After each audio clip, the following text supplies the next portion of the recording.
Hey, welcome everyone to another edition of the LTU Sports Report Football Coaches Show. My name is Lauren Plant, and I just have to say I am contractually obligated to have to do this program each and every week. Of course, I am kidding. You got to try and lighten up the mood here as we welcome the head coach, Scott Birch, who joins us every week. Just want to throw it out there just right off the bat just to lighten it up. And but, you know, we thank you every time for spending with, you know. Well, since you're obligated. No, I'm here.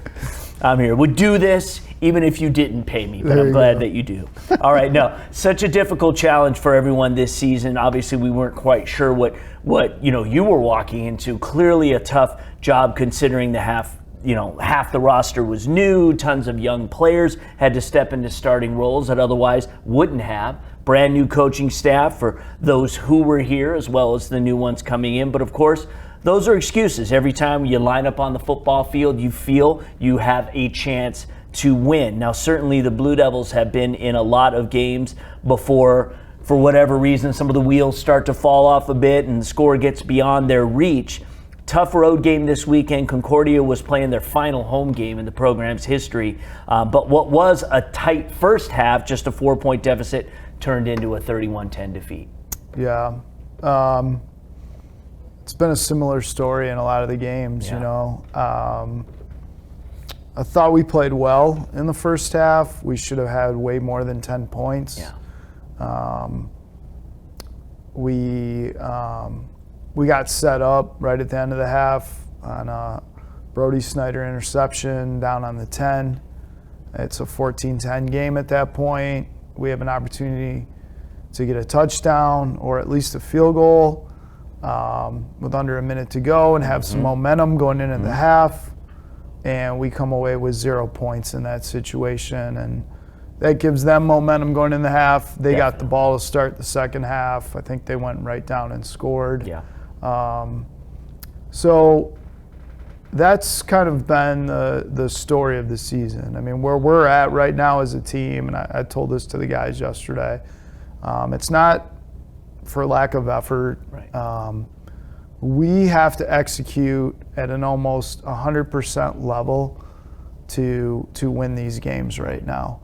And when we drop interceptions or drop possible touchdown passes or, you know, we miss opportunities to score, we just can't overcome that right now against the teams we're playing who are really good teams. So, and then, you know, the second part of that is I feel like we get worn down in the second half, especially on defense. You know, they, I think, had 4 seniors on their O-line. We have none right now. Right. And those guys were big and strong and physical. And, you know, maybe in the first half we're okay, but then the second half we start getting worn down. And I think that's really kind of what's happened. We just don't have a lot of big play capability right now. Right. And when that's the case, you have to execute at a really, really high level. And you have to take advantage of every opportunity you get. And when you don't, you know, you end up losing by 20 or 21. Right. And it's not for lack of effort, but that game should have been at least 14-13 going at half, and it wasn't. Yeah. And we easily could have been up, you know, 17-14 or 21-14. And so missed opportunities, we can't afford to do that. And, you know, the bigger, stronger thing, like we can't fix that right now either. That's got to get fixed in the weight room in the off season. Right. How about you talk about some of the guys who did play well on Saturday? Yeah. Well, first of all, I think we had 1 penalty in the game, so that's a major improvement from the beginning of the season. We had no turnovers, which was a major improvement. Yeah. So those are the kind of things that give us an opportunity to be in these games. Yeah. So that was good. You know, offensively, I thought Buddy Banks-Williams had a really, really good game. He had his first collegiate touchdown reception. That was nice. It was a nice throw. Coach O called a great play, schemed it up, and he came wide open. Yeah. That was nice. We really had a lot of trouble running the ball. Both their offensive and defensive lines and their linebackers were really, really good. That was a battle going in there. Every you can cut that. Yeah.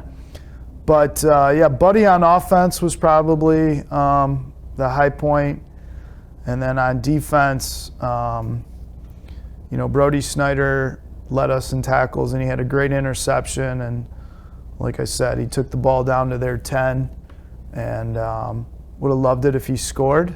But when we get the ball on the 10, we have to get points, and we didn't do that. Those were probably the top two guys in the game. Yeah, and in the entire MSFA right now, Brody Snyder sitting second in tackles per game at 9.8. So, and he's a redshirt junior. Yeah, he's a tackling machine. Yeah, exactly. But examples of pieces that we will build on. Obviously we need a lot more, but these are the cornerstones that you want to take the next step for the program. Yeah, I mean, if you look at who started that game, I think out of our 22 starters, I think we're losing 4 or 5, maybe 4 on defense, 3 or 4 on defense, and then we're losing another 3 or 4 on offense. So I mean, we have a lot of guys. We're going to miss those guys, but we have a lot of guys coming back with experience. Yeah, so. for sure. And just to kind of wrap it up too is in the MSFA, and for those who maybe you're not too familiar with the NAIA, kind of are kind of curious. It's like we always kind of compare it to like a D2 level because of the athletic scholarships. Especially, but Indiana Wesleyan, the team you're going to have to face this weekend, the 3rd-ranked team in the country, will be a formidable challenge. And this is just a 13-team league overall, but always several top teams nationally. Yeah. And that really is, if you want to talk about a recruiting tool, if you as a person who aspires to play college football, you are going to consistently play some of the best teams in the country. Yeah, I've been really impressed with the conference. I knew it was good, but going through it for 10 weeks now, the size, the physicality, the athleticism, the quarterback play, I mean, it's been really impressive. There's a lot of really good players in this conference, and coaches. It's no joke. And I mean, IWU, their one loss I think was to Valparaiso, who's an FCS school, and that was a really tight game. Yeah. I mean, they're on par with, I would say, a lot of Division II schools, and I think a number of the teams in our conference right now. So I mean, it's high quality. There's not a lot of like gimmies in our conference to, kind of grow on. Like you're thrown in the fire, and you find out where you're at. The good thing about that is if you're competitive, or you finish in the top 2 in your league, you can compete with anybody in the country then at the NAIA level, because we'll probably have 3 teams go to the national playoffs. Right. Our top 2 conference winners, and then probably a 3rd team, and we'll get an at-large bid, which might be Taylor right now. So, I mean, the competition's stiff, but if you can match up, like, you have a chance to play at the national level. Yeah. I mean, that's it. It's as simple as that. And so, if you are looking for that, say you are a college football player now, you want a deeper, stronger, tougher challenge. We've got spots here, that the coaches staff are constantly evaluating. Obviously, recruits are committing now, and we've got a lot more opportunities. So, we kind of do this every week, but in case it's somebody new watching, where do you suggest if they have interest in taking a look at the program, where they should go and who they should contact? I mean, we're definitely looking at transfers right now to come in January. So we're already, we already have a number who've applied, and we're trying to get on campus next week. But yeah, you reach out to anybody on our staff. All of our contact info is on the athletics page of the LTU website. And you go to football, and all of our info is on there. But definitely on social media. Send us your film. We need to see your transcripts if you're a transfer, because grades do matter, and we want to make sure you're going to be eligible and on track for graduation. Right. You're not just coming here to play football. You're here to get a degree. And then obviously with class of 2025 kids, we're still recruiting. We had a big recruiting meeting today. We'll be going out on the road here right after Thanksgiving. So some of you guys who had great senior years and maybe that was your first year starting, that's fine. We're going to be going to meet with coaches, and but send us your stuff. We're always evaluating. We're always looking for competitive players and good student athletes, as well as kind of those diamond in the rough guys who got overlooked. That's right. We got love for the late bloomers. Hey, it's all good. It's we got some guys like that on our roster now. We're always looking for where are these guys going to be in 3 or 4 years, not where they're at right now. And are they willing to work? So yeah, we're not looking for finished products, because if you're a finished product right now, that's not what we're looking for. We're looking for guys with potential. We're looking for a few good men. A lot of good men. Yeah, exactly. I will not say a few. We're looking for a lot of good men. Yes. And I will even say this. That next weekend we have what's called Visit Day here on campus. It's an opportunity if you want to explore the school, kind of see what some of the degree programs, over 100 degree programs here, 5 colleges. So, we kind of get tossed into the stigma, it's just an engineering or an architectural school. It is that, but so much more. So you can go to ltu.edu, you can find admissions, and you can register for the event. It's great. There's lots of things happening. You get a chance to tour everything, maybe even have lunch with a faculty member. So come on and check it out. You can do that by going to ltu.edu. Coach, thank you so much again. Yeah. And every week on the show, we get an opportunity to visit with a player. We've talked to a lot of O-linemen this season. It's a great group of guys. It's a really good group of guys and very good players. We're definitely going to miss those 3 seniors on the inside. They've done a great job this year, and they're really good young men. They really are. And let's get to that conversation right now. Okay, so as we continue to show love to the guys who man the trenches, the guys who never get the attention, Ryan Barris is listed as a 6'2", 275-pound center for Lawrence Tech, joins us on this week's show. Thank you for being here. Thanks for having me. All right, appreciate it. So your classification is a redshirt junior, which means you could play another year of college football if you wanted to. You have said I'm good. I have earned my time because academically you're a senior. Yes, I am. Right? Yes, okay. I'm graduating this spring. So you're graduate. Well, congratulations. Thank you. It's always like when you get things started, you never think you're going to get to that finish line, but now you can see that finish line. And you changed your major. I did. So to kind of talk about, just the evolution of what you wanted to major in and ultimately what you are majoring in. Yeah, so I started off in mechanical engineering. Coming out of high school, I wasn't really sure what I wanted to do, but I was always pretty good at math, and so I thought somewhere in the engineering field would be good for me. Sure. But then I got some experience during a summer job in the construction field working demolition. And I liked the industry and thought I would enjoy that as a career more often, so that's why I switched to construction engineering. Okay, so construction engineering, it's a big degree program here now. Lots of things happening in the construction industry, and obviously you can go off and have a great career at it. One of the nice things, I think one of the unique things, let's say if you're considering at home, where you might want to play your college football and also get a great education, LTU should certainly be on your radar because of kind of the industry opportunities you get, like you've had. Yeah.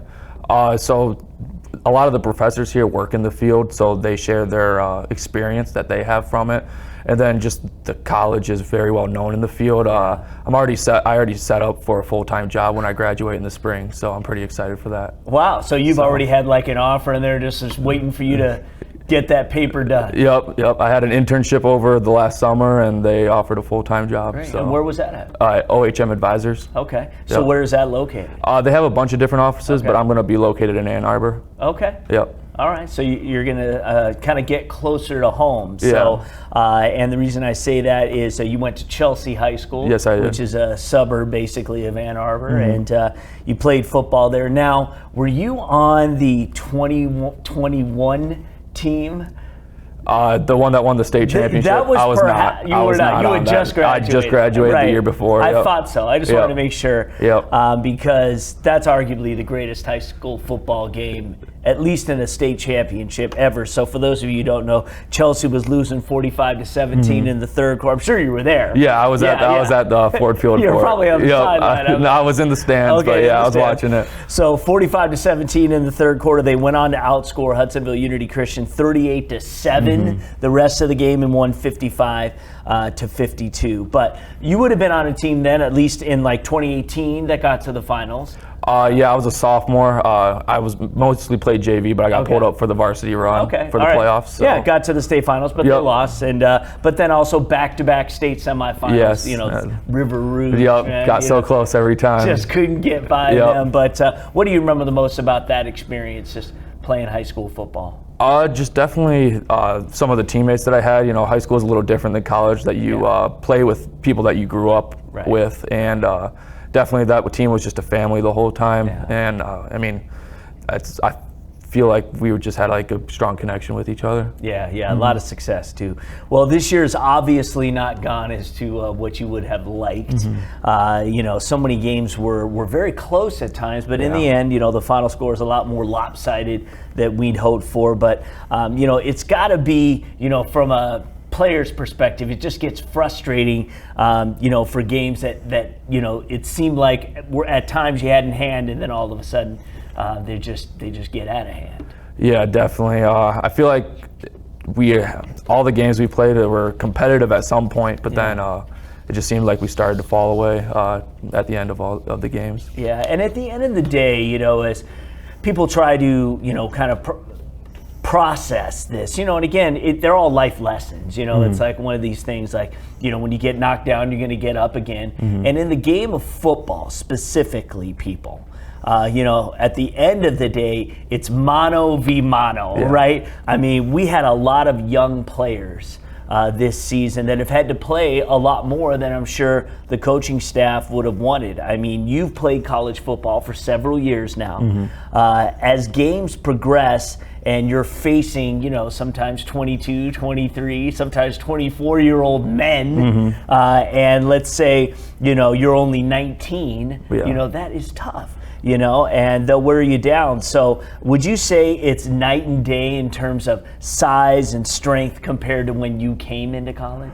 I would say that I think the freshmen that are playing have done an incredible job stepping in. I do think there needs to be some development, obviously, as you grow older, that tends to help.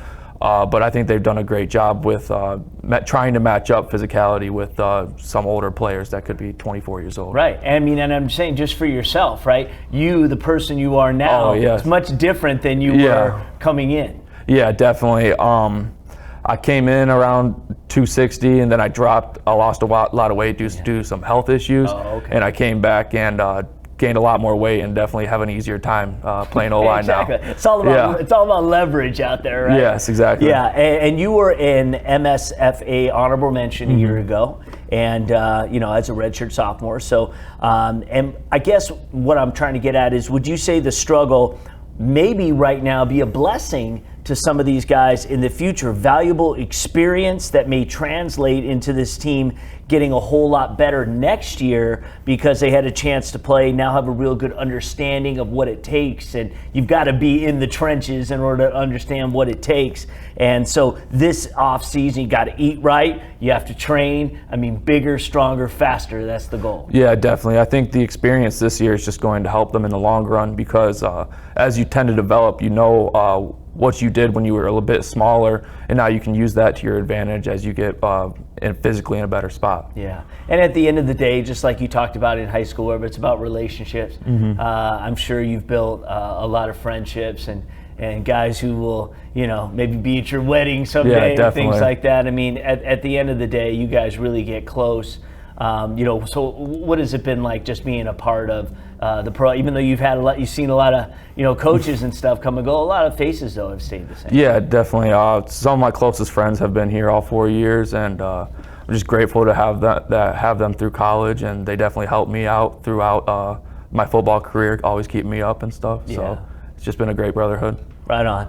Well, Indiana Wesleyan to end the season on the road, number 3 team in the country. Doesn't get any easier, that's for sure. They've already clinched at least a share of the Mid-East League title. But, just as we're talking now, because again, every day is a new day. What's it going to take, to just go down there, play the game you guys know you can play, and who knows, maybe shock the world, right? I think it really just comes down to buying into the game plan and execution, because I feel like we've shown flashes as a team that we could be as great as anyone in this league. Right. But it just comes down to executing and doing what the coaches tell us, and just following the game plan. All right. Well, good luck next year at the whatever construction site you end up being at. Appreciate you being here, and thanks so much. Yeah, thank you. Okay. All right, guys. Well, that's our show for today. We'll have one more episode for you next week. If you want to watch the game at Indiana Wesleyan, kickoff is at noon Eastern time. Remember, they're in Indiana. You can watch it by going to the football page at iwuwildcat.com. We'll see you next time on the LTU Sports Report Football Coaches Show.